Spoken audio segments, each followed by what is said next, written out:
May ada mga kabisdak, it's me again, ang inyong auntie na bisdak, tari sa gitnang silangan. So for today's video guys, is natingala si auntie sa palibot nga ga-yellow. So pagbaba na ko gikan sa bus, perting dalaga ang palibot guys. So natingala ko nga nung mani siya. So kani siya guys, akong napangutanan is sign di ay ni siya nga naay ulan na moabot.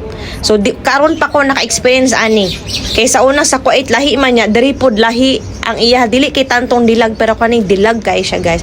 So it means naa siya ulan nga moabot. Ug ang ulan nahitabo sa part sa Al-Ain. So ibang part siya sa lugar sa UAE guys. So ang ulan is kalagmitan diri. Nago na siya isagol na hailstorm pero kani siya gamay lang. So ang ulan diri guys is 1 to 2 times a year lang gud siya mahitabo guys. Usog nya usahay mo baha pod sa ubang lugar.